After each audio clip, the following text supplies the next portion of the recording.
In the spirit of reconciliation, I would like to acknowledge the traditional custodians of the Wangjarabara clan and Yugambeh Bunjalung clan and their connections to land, sea, and community. We pay our respect to their elders, past and present, and extend that respect to all Aboriginal and Torres Strait Islander peoples today. Rise and Connect is an Aboriginal education pavilion and Aboriginal owned and operated cafe situated on lot 755 in Wickham Rise, Yarrabilba.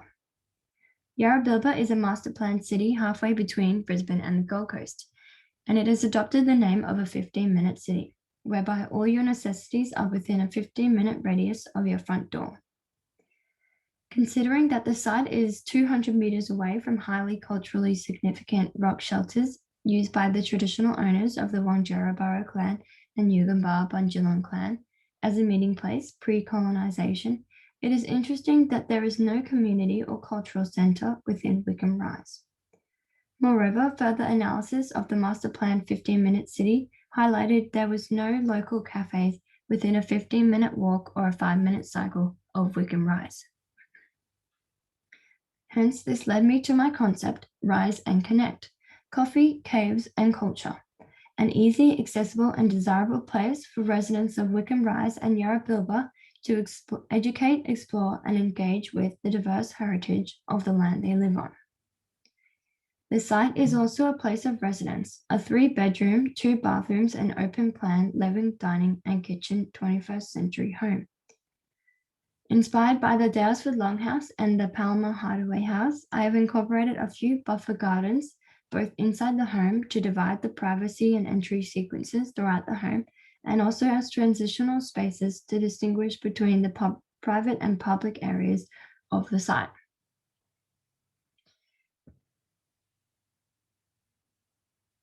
On the site plan, we can see that the 2 separate buildings coexist together along this central axis. This axis, outlined in the concept development diagrams below, leads straight from the site to the caves, 200 meters or a 2-minute stroll away in the National Park. The other axis is a direct path that leads to another cluster of caves that are 2 kilometers away from the site.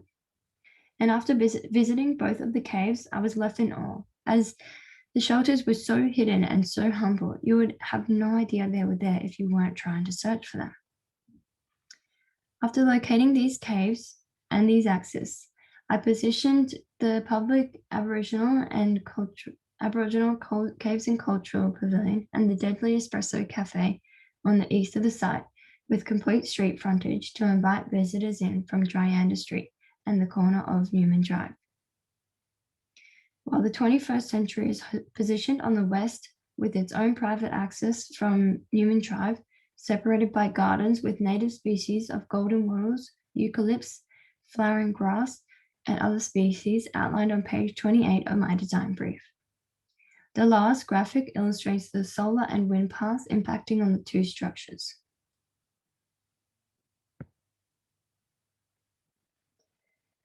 Section 1 demonstrates the many gardens on the site, including the buffer garden in the home, which will house native ferns and mosses, acting as a divide between more public and private spaces within the home. You can also see how people interact in the pavilion and the public gardens.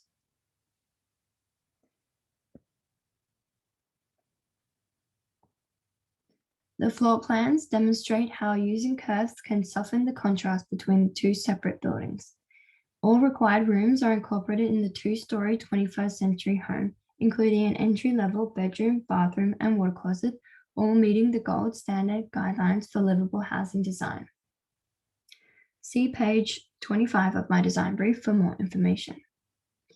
These private spaces are also all located on the east of the home to allow natural cooling in summer before bed and the winter sun to warm the spaces in the morning.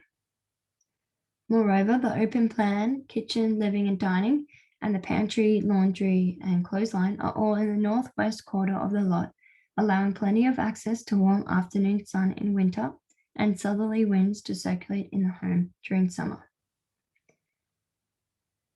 Rise and Connect, the pavilion and cafe, is accessible for people of all abilities, with 2 toilets and the pavilion and cafe all on the single level at entry level. The elevations and perspectives demonstrate the material selection and how visitors can interact with the space. By using renewable materials like spotted gum timber and repurposed brick and rendered concrete, the home and rise and connect are well deserving of the 21st century multi-use home title.